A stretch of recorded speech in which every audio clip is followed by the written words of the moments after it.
You see, friends, I want you to remember this morning that Shiv Shankar Bhagwan, in his manifestation, may have done significant or played significant leelas in his lifetime.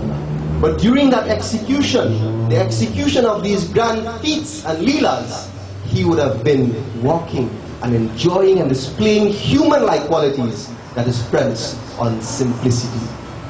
One of the most difficult things to do today in the Western world, it is to be and live a life that is simple.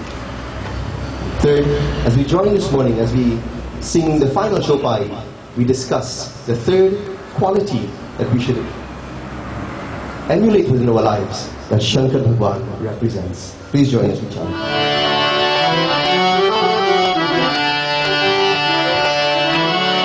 Hare Hare, Jai Jai Shankar, Om Hare Hare, Hare Hare, Jai Shankar, Om Hare Hare, Hare Hare, Jai Shankar, Om Hare Hare. Ashutosh so kahu nahi,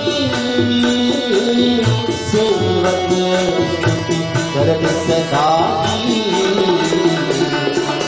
Ashutosh so kahu nahi, sevat karat sadai. Hare Hare, Jai Shankar, Om Hare Hare. Hare Hare, Jai Shankar, Om Hare Hare. Hare Hare, Jai Shankar, Om Hare Hare. हे प्रभु, आप जैसा आशुतोष समस्त ब्रह्मत के कोई नहीं है, इसी कारण आपके भक्त और सेवक सदा आपकी स्तुति करते हैं. The Chopai says, O Lord, there is no other God so easily gratifiable as you are, O Shiva. In the entire universe, it is because of this reason that you are the favorite among your devotees. Pragate udadhi mantan se jwala, jare sur asur bhaye bhyala. Author says, remember when the gods and the demons, the suras and the asuras were churning the ocean. First to emerge was what? What came out first from the ocean? Anybody can tell me? First was the poisonous fire, whose deadly heat greatly destroyed or distressed not only the demons, but even the gods. Then, O Lord, the writer says, you had put that poisonous fire inside of your throat, and then you would have gotten and earned a title that is known as Nilakant. Nilakant is the blue-throated one. And Lord Shiva would have gotten that title when he performed an unconditional act of giving, an unconditional act of sacrificing himself for the benefit of other people. And this is why when we delve into that gatha, we see as Shiva ingested the poison, he kept it in his throat, and he was given that title of Nilakant. And the final quality that I would like to discuss this morning, it is Shiv Shankar Bhagwan's ability to give and to give unconditionally. Do you remember in Tulsi Das's Katha? Do you remember what it was like to give and to give unconditionally? In Sat Prashna, Tulsi Das in that beautiful discussion says, do you know what is a good person? A good person is he who endures pain in the process of seeing another person prosper.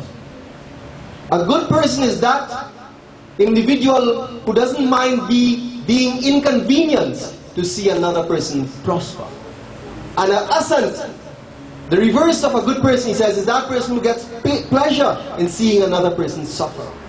And Shiv Shankar Bhagwan is reinforcing that quality. He says, oh man, if you want to invoke the Shiva within you, then be a generator of unconditional giving. Devotees, we need to go out and find these opportunities. In the word of Krishna Bhagwan in Bhagavad Gita, he says, how should you give? You should give a gift to someone who is most deserving. But how do you do that? He says, you should give knowing it is your duty, giving at the right place, at the right time, but more than that, doing it and giving it without expecting anything in return.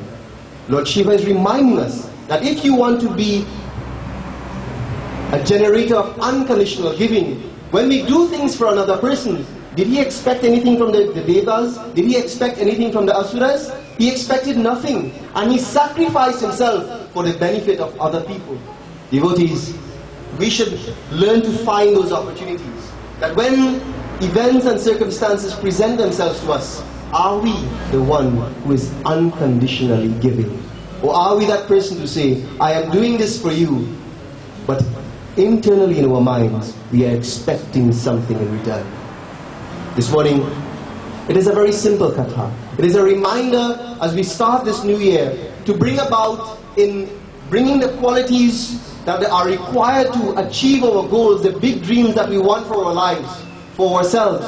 There is a process of achieving big dreams. We need to have the drive, we need to have the plan, but unless the values are the right values within our lives, then our bow will be headed in the wrong direction.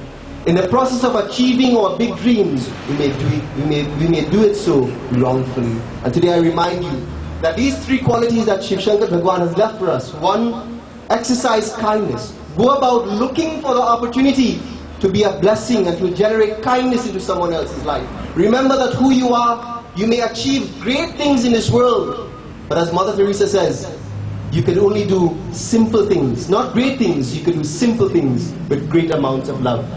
And like this, let us remind ourselves that simplicity should be a reminder of who we are. All the things that we do and the roles that we play are just that. It is a leela, it is an act that we play to satisfy the human standpoint. But the true I that we are, the true I that I am, is really that simple, that innocent, that sweet Shiva.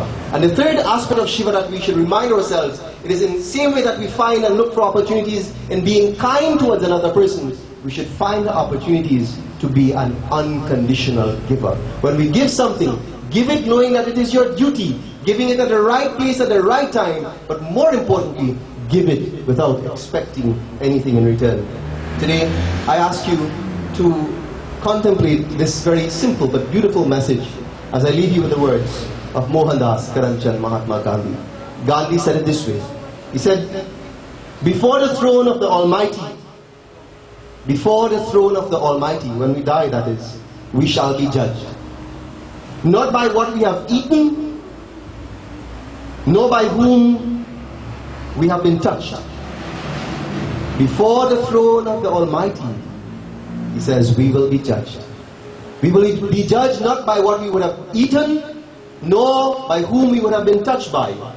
He says, but by whom we would have served and how we would have served. When your last moment comes, when your last life breath is being breathed, what would be your last thought? What would be the things that would flash across your mind's stage? Would it be the things that you didn't get, the things that you didn't achieve, or the historical past, both of positives and negatives? What would be the last thought? Live your life in such a way that when that last thought flashes across your mind, let there be never any remorse.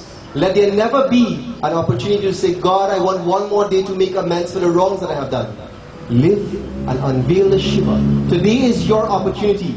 The minute that you leave this temple, the minute that this broadcast is ended at 10 a.m. this morning on Akashvani, the minute that this service has ended and you get an opportunity to reflect on this message, find the opportunity to bring out your simplicity and be a generator of kindness and of unconditional giving. Prem se bolo Shri Mahapati Mahadev ki